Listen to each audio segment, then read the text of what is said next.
上次课呢，我们给大家介绍了这个一组常用的用于对象比较的接口。那这次课呢，我们来介绍一个工具类 Object。那么这个工具类呢，是 Java 7版本的时候新增加的一个工具类。那么在 Java 8这个版本的时候呢，又在这个工具类上面又增加了一些方法。那么我们具体来看一下 Object 这个工具类呢，它首先是个静态的工具方法构成的，所以说它里边的所有方法都是静态方法，直接用 Objects 这个类名去调用就可以。那么这些工具方法呢，包括做一些非空检查、非空参数检查、比较对象的 hashcode 为这个对象返回一个字符串，以及比较两个对象大小，那么这些东西。那么具体来讲，这个工具方法呢，它是使用 Finder 修饰的，所以说它不可能有子类。那么基本上我们这些工具类，你也不需要给它做它的子类。那第二个，这个构造方法是被私有化，也就是说它里边方法都是静态的，所以说也不需要你去实例化它的对象，直接用这 Object 这个名字类的名字就可以调用。那么它里边的方法都静态的，所以说呢，这里边直接用类名去直接的去调用。那么具体呢，我们关注的核心点就是这里边有些什么样的工具方法。那么这里边的工具方法呢，有这么一些，我们大致的对这些工具方法有一个初步的了解就 OK。如果说我们需要在项目当中需要用到这个功能的时候呢，我们直接拿来用就可以了。所以说这里边它有一些什么方法呢？来，第一个方法，它里边实现了一个静态的 equals 方法。那么这个方法呢，它可以比较这两个参数对象。那么它的比较呢，是首先去比较它的内存地址是不是一样的。如果说内存地址一样的，那么这两个参数就指向的是一个对象，所以说它就应该是相等的。那么然后再去比较它的 equals 方法，用 equals 方法来对这两个对象进行比较。那么这两个比较只要有一个符合，那么这个方法就会返回一个 true。这是 Objects 里边的这个 equals 方法它的这个作用。那么第二个呢，就是在上面的这个基础上可以深度的去比较这个对象。那么深度的比较这个对象呢，它的这个跟普通的 equals 方法不太一样的就是它既可以比较两个对象，那么比较的两个对象是比较它的内存地址，相同就返回 true。而且呢，深度比较呢，你这两个参数还可以放两个宿主上去。那么宿主的时候呢，它会比较你宿主类对应的这个下标上的值是否一样，如果说都一样就返回 true。那这个我们可以呢来写个例子来写来玩玩，好吧？那这里边我们在这个 demo 里边来，在 main 方法里边来，我们这边可以定义两个整数类型的宿主吧。来，整数类型宿主我们 integer 吧，然后这边是这个 这个 A1 宿主，然后 A1 好等于6一个 integer 一样，好吧？那这里边是个宿主啊，来中括号大括号，那这里边呢我就1、2、3吧。同样呢，我这边再定一个一样的值是一样的宿主 A2， 两个对象宿主了，然后呢这边我们就可以来输出一下 objects， 看到没有？它的什么深度 deep equals A1 和什么 A2。 OK， 那我们来看一下，来执行 main 右键走，那这边返回 true， 看到没有？如果说我这边某个宿主里边不一样呢，来我再执行，这时候返回 false。 也就是说这个方法它不仅是可以比较两个对象，还可以比较两个宿主。那么宿主的相等的规则就是对应的下标下的这个值，这是0下标上的值、1下标上的值、2下标上的值，对应下标上的这个值两都是一样的，那么它就会返回 true。 那么这是这个深度比较。来继续，我们另外呢这边它也有一个 hashcode 的方法。那么 hashcode 的方法呢，就是说如果你传成0的话，它会传入 none 的话呢，它会返回一个0啊，传入一个 none 的话，它会返回一个0。那么这里边呢，一般情况下我们这边，比如说我这边有一个 string s string 等于比如说 a。那么一般情况下啊，我们原来想要知道它的哈希码值，那直接就是调用它的什么 hashcode， 看到没有？这是可以的，没有问题的。hashcode 97哈希码值其实就是它的 ASCII2 编码上的那个编码值。那么在这里边这个哈希码值97，那么如果说这里边传了一个浪，这个浪的话，一个空怎么会有方法呢？所以说这个时候它会报空指针异常，看到没有？空指针异常，也就是说你本身这个变量是一个空，是个浪它是没有方法，你强行调用方法，那么调用一个空的方法，那就空指针异常所以说会报这个异常错误。那么在这里边的话，我们如果说你要取得哈希码值，那么你不通过这个直接的获取，而通过 objects 这个工具内的工具方法的 hashcode 方法来获取的话，那么它就不会出现这个异常。来，这里边我们可以这样子 objects 点这个点 hashcode 的方法，注意它有两个方法，一个是哈希方法，一个是 hashcode 的方法。一会儿我们来对比一下它的区别。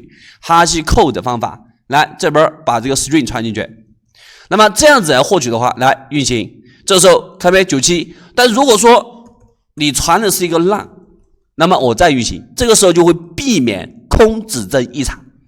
就是说，如果说你能够预见到，你想要获取一个值的哈希码值，但是呢，你可以预见到可能这里边可能会在程序运行的过程中，可能某个时候有可能会传一个空指针过来，传一个浪过来。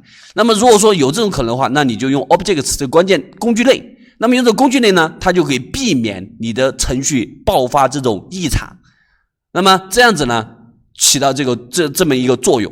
所以说我们使用这个工具呢，好处就是避免空指针异常，这是一个作用。那另一个作用是我们后面你会发现，我们如果说你在某一个时候你需要一个空指针异常的时候，那你可以自己去抛出这个空指针异常。那我们继续看，那么接下来呢，这是传一个值，那么这里边还可以传一个什么？传一个可变数量的一个参数，可变数量的参数就是它的 hash。这里边 hash。那么 hash 这里边呢，它是返回你传进去的这个所有的这个变量值，它的一个 hashcode 哈希码值的一个总和。但这里边这个总和有点牵强，为什么牵强呢？我们分析一下，来对比一下就知道。我们对比一下这个 a 的 hashcode， 然后对比一下这个 objects hashcode a， 然后对比一下这个 hash a， 那我们对比一下你就知道，然后我们再看一下它的源码，你就明白了。来，我们就来看一看，我们这里边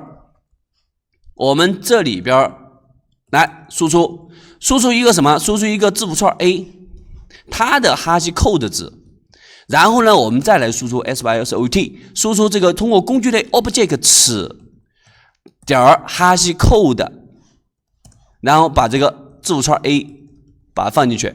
那么第三个情况，我们对比一下，就是 hash。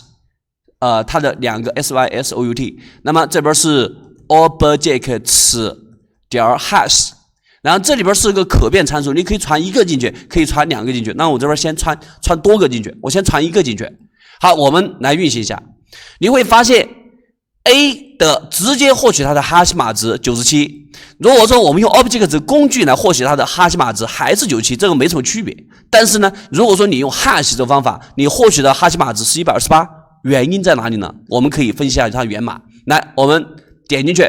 那么其实你可以点进源码，你可以发现它其实是调用了 arrays 这个数组工具里边的 hashcode 的方法。那么这个 hashcode 的方法，来再点进去看它源码。那这个时候你会发现，如果说这个 a 等于空，那么返回0。那么另外呢，就是定义一个 result 结果，默认值为1，然后呢做这个你传过来这个可变的这个参数，你传过来参数，它以一个数组形式传过来，然后便利这个数组，然后它做什么？用了这个31乘以这个1，再加上什么呢？加上你传过来这个参数的值，如果说不等于空，等空就等于，不等于空的话，那么就计算它的哈希码值。所以说这里面为什么是128？我传过来是 A 这个字母，那么 A 的字母的哈希码值是97以后再加上了31，所以说就变成了128所以说是这样子的。所以说它的内部是这样实现的。所以说呢，这里边如果我传了很多个值进去，它会把这些值的哈希码值做一个求和，但是呢，它又不是简单的求和，它在这求和过程当中还做了一个什么？做了一个做了一个31来乘以这个结果几。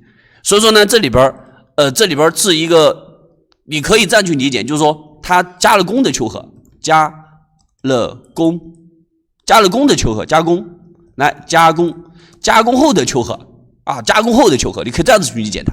好吧，那这就是我们这个所有这个 hash 这个方法，那么取得一个这样的一个值。那么这边后面的东西呢，就是说这边它的 toString 方法 ，toString 方法呢，你传入这个 none 的话，它返回 none 的字符串，也就是说在这里边来，我们在这里边，如果说我们打印一个对象，来还是个字符串对象吧 ，s 就 s 吧，等于什么呢？如果说这边 aa， 那么我们这边输出它的话，来这样子 sys 不直接的 out 点 print line 不直接的输出这 s， 如果直接输出 s 呢，相当于是调用它自己的 toString 方法来，那么这个就是肯定是它本身咯，那么这里边如果说我们用这个 object 来用这个 objects 点 toString 方法来把这个 s 传进去，那么这个时候呢，这个没什么区别，但是区别在于什么呢？区别在于如果是空的时候，那么它里边不会报错，它会把这个空字符串给返回来。如果说你原生的去打印这个调用它的toString方法，但又是一个空指针异常，所以说这也是一个避免空指针异常的这个一个做法。如果说你要输出这个对象，但是这个对象有可能会传一个空过来，那么你们就用这个 objects 这个工具类的 toString 方法去包裹一下。那么包裹以后呢，它可以避免报空指针异常。如果是空的话，它会直接给打印出个 none， 这样子就不会报空指针异常。这也是一个避免这个空指针异常的一个工具方法啊。所以说这里边了解一下 OK。那么甚至呢，如果说你传过来是空，我还可以在后面给它设置个默认值。你如果传过来的是一个空的话，那么我就让它返回什么？返回这个默认值 default。我可以返回这个，来，是不是这样子？来，看没有？啊，就这个功能啊，这很简单的一些工具方法，你只需要知道它有什么用，然后呢，我们能够在程序当中有需要这个功能是拿来用就 OK 了。所以说这边一样的道理。那么这个呢，它有个比较对象的大小的一个方法，规则是相等返回0，大于返回正整数，小于返回负整数。这跟我们刚刚讲的那两个接口 comparator 这个接口一样的。看没？这里需要我们定义一个 comparator 一个比较器，然后传进去。这不就是我们刚刚的这个课程当中才讲过的嘛，对吧？所以说这里边呢，直接就过了，我不举例子了。然后这里边前面我们就是避免报空指异常，但是有的时候如果说我需要空指异常呢，那你这边可以用这个 require none。那么用这个方法呢，如果说你传过来是空，它就报空指异常；如果说你传过来不是空的情况下，它返回这个对象本身啊。所以说了解一下就 OK 了。那么这里边传过来的空抛出空指异常，然后呢，如果说传出空指异常的同时，你还可以指定它错误信息啊。所以说这个就没什么好说的。那我们举下例子吧，来，我这样子，怎么样子弄呢？来 objects 点什么？点这个 require none 加它，看到没有？你传一个，来不能为空，看到没有？你传过来一个什么东西？你传过来一个对象，如果说这个对象是空的，它会报异常 ，s 空的会报异常，报异常呢，那么我的空指异常的信息我自定义啊，就这么意思，看到没有？这边不能为空，看到没有？啊，所以说这里边呢，知道一下就 OK 了啊，那么这里边剩下还有这个 is none， 就是说判断它是不是 none。如果说你的参数是 none， 它会返回 true， 否则返回 false 啊，就是说是否为空的一个判断。那么这里边这个工具类，那么这里边呢，这个non none 呢，就是结果是反的啊，你是否不为空？你不是空返回 true， 然后是空返回 false。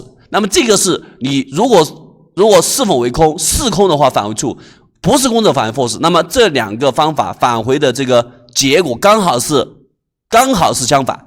is none 呢，就是判断是不是空，是空的 true。那么这个 non none 呢，它判断它不是空为 true 啊，所以说就这样子。那么最后呢，这边传入的 object 为空，抛出空值异常，并且那么使用参数来指定错误信息啊，这个就没什么好说的啊，这么就没什么好说的。那你可以直接用字符串，那你也可以用这个封装为这个 message 的一个对象啊，作为这个 spread 你在这儿创建一个这样的一个封装的错误信息的对象传进去，一样的道理。那么最后呢，我们做一个总结 ，object 的内呢给我们提供了一些常用的操作对象的方法，那么我们可以直接使用，非常方便，尤其是对于这个非空检测和我们人为的去指令，如果说你传空，我爆出空值的异常，那么这些方法呢给我们提供了一些方便。所以说我们在写这些方法的时候，需要判断传入的这个参数是否为空，给我们提供了一些极其方便的一些方法，比如说 is none 啊，传入的参数你可以，如果说它是空的话，那我做另一条这个分支处理；不是空的话，我又做另一个分支处理。那这样子呢，可以简化一下我们这个代码啊，简化一下我们代码。然后我们来再简单看一下我们这个 is none 它怎么样去实现的。来，这个 s 啊，来点进去看它，其实就是什么，还不是我们那种我们自己写的这个写法一样啊，一样的。好吧，那么这里边呢，就是涉及到这个工具类啊，我们做一个简单介绍。需要用到它的时候呢，你知道有这个工具类，可以去用这些方法。那么这是我们要对这个章节要讲的，就先讲到这里。